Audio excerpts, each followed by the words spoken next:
나는 밀리터리 덕후다. 본격 밀리터리 팟캐스트 밀떡을 시작합니다. 정치 함께 연애 밀떡. 바로 안녕하세요, 박찬준입니다. 안녕하세요, 놀러온 남자 정명섭 정정입니다. 예, 월간 플래툰 홍편 인사드립니다. 네, 이번 시간 밀떡이 시작됐는데요. 이 시간에 만약의 전쟁사는 우리 우크라이나 전쟁에서 핵 위협도 있고, 그쵸. 그리고 전술핵 이야기도 나오면서 그렇죠. 동시에 요 최근에 러시아가 사르맛 R-28 ICBM 탄도미사일을 시험 발사를 하면서 위협을 또 가했죠. 그게 위협 아닌 위협인데, 이런 핵에 대한 공포 심각하고, 이 핵을 제일 최종적으로 사용했던 전쟁이 2차 세계대전의 맞습니다. 태평양 전역이었고요. 거기 떨어진 장소는 일본의 나가사키와 히로시마였습니다. 맞습니다. 그런데 만약에 태평양 전역이 아닌 유럽 전선에서 핵이 사용됐고, 이런 유럽 전선에서 연합군이 아닌 이를테면 나치가 먼저 핵을 개발했다면 하는 그런 무서운 상상도 해볼 수가 있는데, 네. 이런 거와 관련해가지고 오늘 만약의 전쟁사 정 작가님이 재미있게 소개해 주기로 하겠습니다.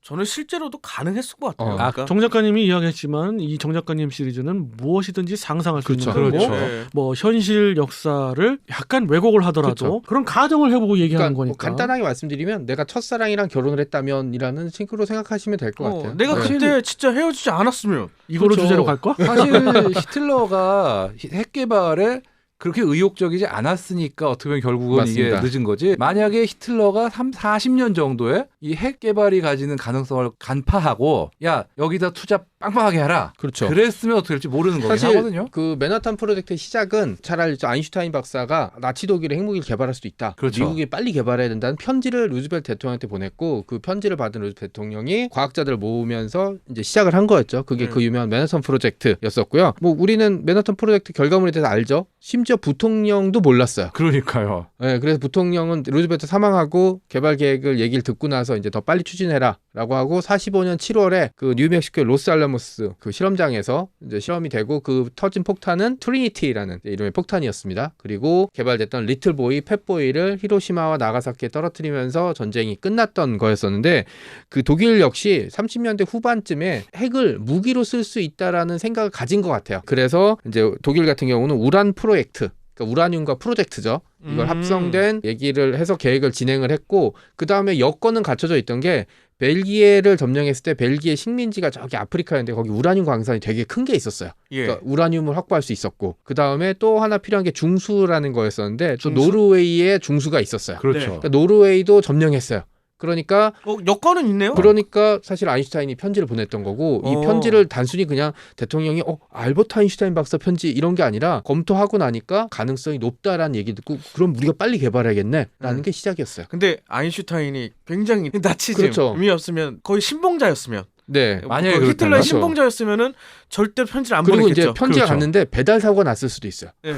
그죠? 그럴 수도 있는 네. 거고, 아니면은 오히려 히틀러한테 가서 핵 무기로 그렇죠. 사용할 수 있다. 아니면 아인슈타인과 관계없이 히틀러가 그냥 독자적으로 맞습니다. 독일 과학자들한테 보고를 받고, 이거 있으면 전쟁의 향방을 바꿀 수도 있어라는 어떤 영감이 떠올랐으면은, 제가 보기에는 만약에 독일이 빨리 핵폭탄을 개발한다면 그쪽이 제일 가능성이 있어요. 이게 네. 가능성을 어떻게 좀 염두를 두고 그런 거 독일은 개발을 했을까요? 처음에 홍 편장님이 말씀하신 대로 결과물 놓고 보니까 사실은 방향도 잘못 잡았고, 예. 그 다음에 이게 맨하탄 프로젝트가 사실 그냥 프로젝트가 아니라 어마어마한 비용과 시간이 들어간 거예요. 10만 명이 넘는 과학자, 기술자, 그렇죠. 어마어마한 몇십억, 몇백억 달러의 뭐, 비용이 들어갔던 거기 심지어 때문에. 은까지도 그렇죠. 어마어마한 양을 정말. 그러니까 독일이 40년대 초중반쯤에 그런 걸 감당할 수 있느냐는 사실 어렵긴 한데, 그걸 제외하고 만약에 만들었다면 독일과 미국의 기술력 차이가 그렇게 크지 않다는 걸 감안하면 독일이 빨리 개발했다고 해도 저는 44년 후반이나 45년 초에 겨우 만들어졌을 것 같아요. 사실 현실적으로 그게 맞죠. 근데 맨하탄 프로젝트를 마무리 짓던 그 시점보다는 한 몇 달 빠르네요. 그러니까 왜냐하면 45년 7월에는 이제 독일이 없으니까.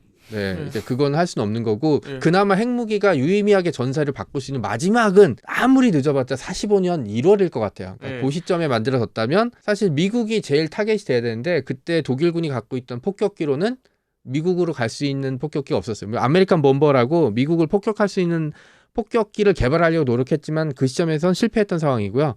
이런 측면에서 봤을 때 번외 얘기지만 미국의 지정학적인 그렇죠. 그런 이점 엄청나죠. 엄청나죠. 완전히 정말 대서양과 태평양 가로막혀 있지. 그 다음에 북쪽에는 캐나다 얼음 땅이 있지. 예. 남쪽으로는 멕시코 하나 있지. 그쵸. 이 얼마나 좋은 진짜. 아, 우주학적으로 축복받은 네. 땅이라니까요. 근데 과연 핵을 독일이 만들었다고 해서 미국 본토에다가 쐈을까요? 아, 쏠 그러니까 능력이 이제 없죠. 네, 그러니까 여기서의 첫 번째는 가정의 첫 번째는 아마도 네, 네. 소련이지 않을까. 네. 오, 맞추셨습니다. 네. 제일 가능성이 왜냐면 높죠. 이제 그 다음에 나 미국을 제외하고 왜 그다음 미국 왜 제기했을까요? 그러니까 얘기대로 너무 멀었고 네. 미국 본토가 너무 크기 때문에 한두 발 개발됐을 거 아니에요. 그럼 이걸 어디서 써야 되느냐? 거의 프로토타입이었으니까. 그러니까 뉴욕에 떨어뜨려야 되냐, 워싱턴에 떨어뜨려야 되느냐.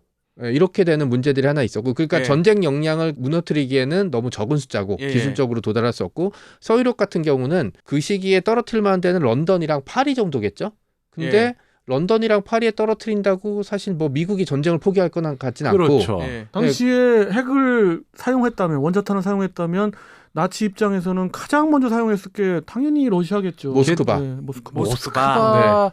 모스크바까지 도달할 폭격이 없지는 않네요. 그렇죠. 거기다가 V2 그 로켓에 탄두를 달아서 아, 근데 네. 만약 간다 V2 탄두에 실을 정도 소용은 아직 못했을 것 같아요. 그때. 했지만 이제 뭐 많이- 무한한 가능성을 네. 우리가 이제 그렇게 따지면 그러니까- 나치는 원자탄 능력이 없는 하긴. 건데 그러니까 그거 왜 개발해? 저도 모스크바를 첫 번째로 꼽았고요. 왜냐하면 미국이나 영국 같은 국가는 민주주의 국가이기 네. 때문에 대통령이 사망해도 전쟁 수행이 문제가 생기지는 않아요. 왜냐하면 부통령 있고 그다음에 처칠이 사망하더라도 다른 후계자들이 이미 지정돼 있어요. 그렇기 그쵸. 때문에 그러고 전쟁 드라마 같네. 예, 그죠. 지정 생존자처럼 예. 이제 전쟁의 방향이 정해져 있기 때문에 지도자 한 명이 죽거나 생각을 바꾼다고 국가의 정책이 바뀌진 않아요. 그게 이제 민주주의 국가의 특징이죠. 그럼 또 근데 하나 여기서 우리가 상상을 해볼 게 네. 만에 하나 그럼 러시아의 핵을 떨궈서 네. 초토화가 됐다. 스탈린 그래도 스탈린이 항복했을까? 그러니까 이제 스탈린 자체를 소멸시켜야죠.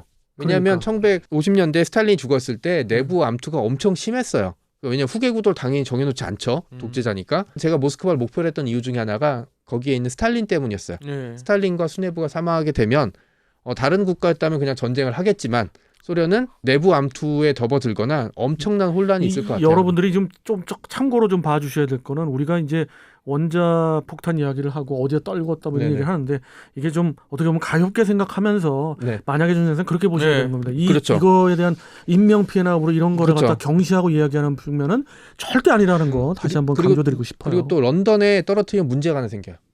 영국 왕실이 박살날 수 있거든요. 네. 그러면 이제 앵글로색슨족이랑 이제 철천지 원수가 되는 거죠. 네.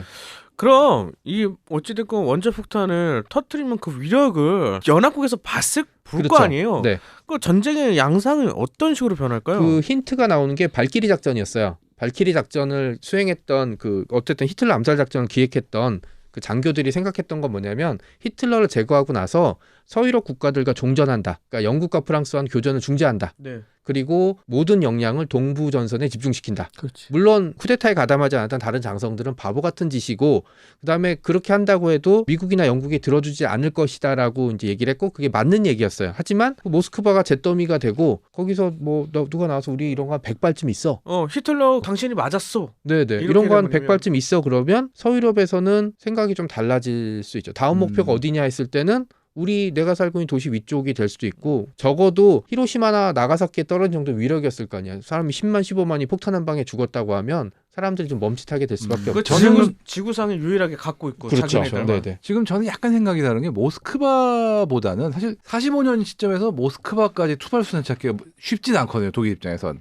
그보다는 폴란드나 독일 본토로 진격해 들어오는 야전군이요. 야전 군상들을 전술적으로 쓰지 않았을까. 전술적으로 쓴다는 면에서 조금 생각이 다른 게 워낙 그 다양한 루트를 통해서 뭐 보르네시 1군, 2군, 3군, 뭐 우랄군, 뭐 우크라이나 쪽에서도 오는 그런 집단군들이 여러 집단군들이 하긴 또 워낙 있었는데 네. 그 워낙 많은 것 중에 한두 개를 핵으로 저지했다고 해도 이 부분에 대한 효과가 있었을까? 하는 근데 생각은 조금 있네요. 다르긴 한 게 진짜 만약 야전군 차원에서 한 개 군 정도는 소멸이 되거든요, 진짜. 제대로만 놓으면. 근데 그리고 여기서 이게 맞다 틀리다 의미가 아니라 예.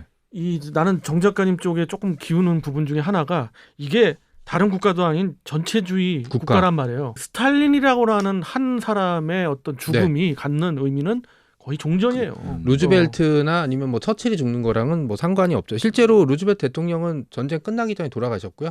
처칠 같은 경우 전쟁 직후에 이제 사실 총선에 지면서 이제 교체가 되긴 했지만 뭐 전쟁 수행 능력에 있어서 변함이 있었던 건 아니었고요.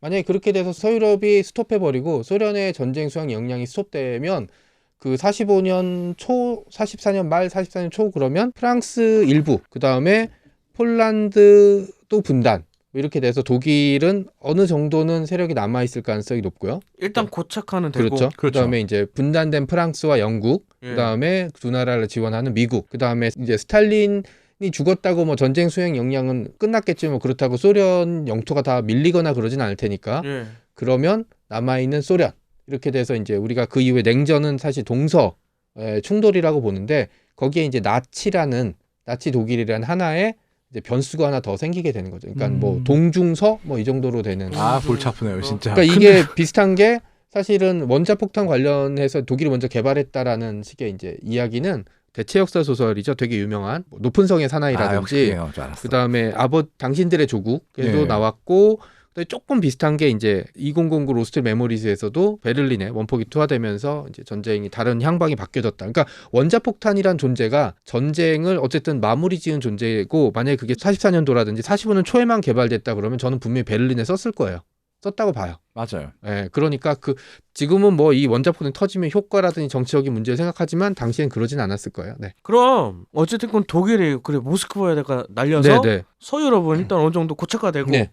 그런 시점에서 그런 태평양 정선 같은 경우는 어떤 식으로 나비 효과가 일어날까요? 첫 번째 나비 효과는 미군의 몰빵이죠. 왜냐하면 당시에 2차 대전에 어떻게 보면 미국도 양면 전선이었잖아요. 태평양 전선과 유럽 전선. 근데 네. 이제 유럽 전선이 그런 식으로 스톱돼 버리면 유럽 전선에 들어갔던 지원, 병력과 이제 물자들이 태평양 전선으로 돌입됐을 가능성이 굉장히 높죠. 왜냐하면 독일과 일본이 동맹국이라고는 했지만 사실 그렇다고 독일이 일본을 위해서 미국의 핵 공격을 할 가능성은 없거든요. 그렇죠. 수단도 없고. 네. 저는 어떻게 보면 이게 굉장히 암울한 가정이고 거기다가 그 핵이 나치 독일이었다는 거에 있어서의 그 결과는 그 따라서 더 암울하다고 저는 봐요. 네. 지금 정 작가님 말씀하신 어떤 예상과보다도 그렇죠. 더 암울한데 저는 뭐냐면 러시아는 괴멸되고 네. 어쨌든 얻어맞았으니까 네.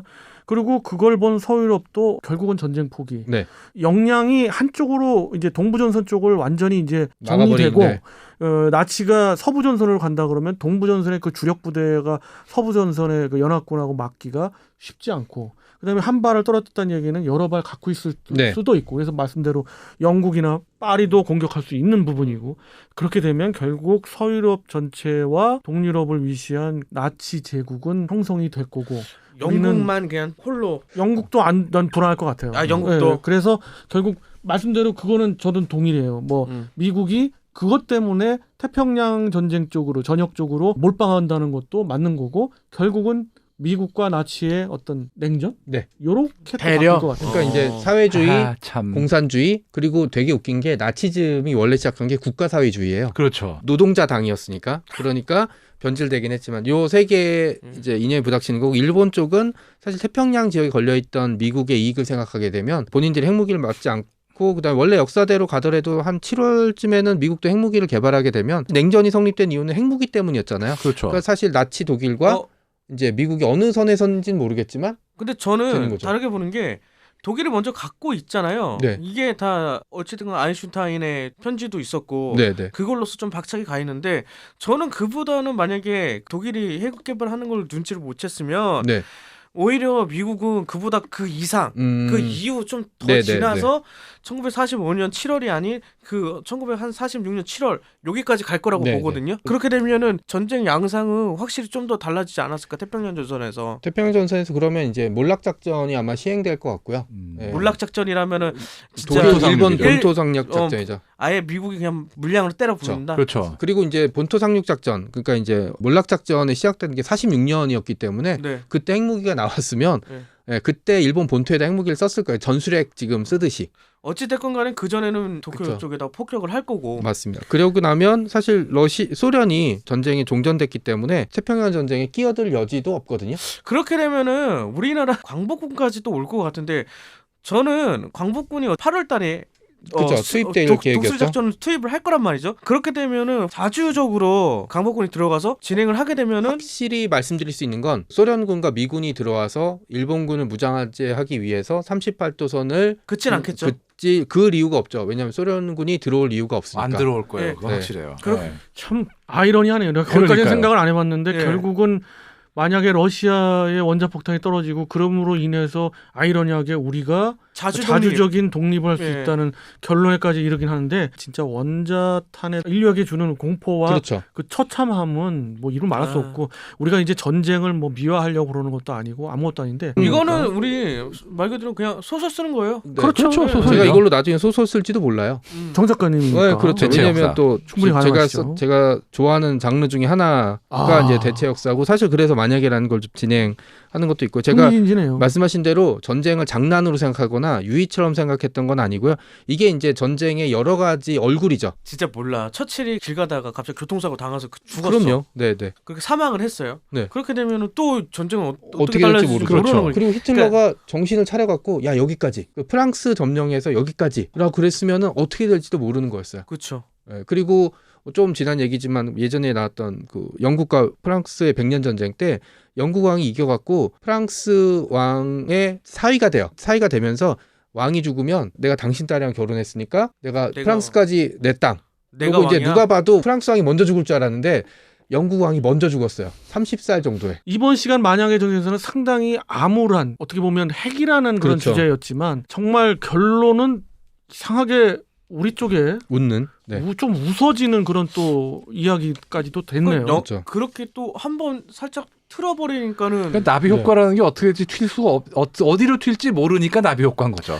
그렇습니다. 그래서 어떻게 보면은 참 나비 효과를 그러니까 극대화시킨 전쟁이라는 네. 거가 주는 나비 효과가 얼마나 큰지 한번 어, 생각을 그러니까 해보죠. 사실 저번에는 악의 축 히틀러가 1차 세계대전 때 네. 만약에 사망을 했으면 네, 네. 어땠을까 했는데 우리나라는 오히려 더 악영향이었거든요. 맞습니다. 그때 그렇죠. 했을 때는. 근데 이번에는 오히려 독일이 핵을 소련에다가 투하를 하니까 우리나라가 자주 독립을 하게 되는. 전쟁의 여파라는 걸 알 수 없는 게 당장 지금 우크라이나 사태만 봐도 예.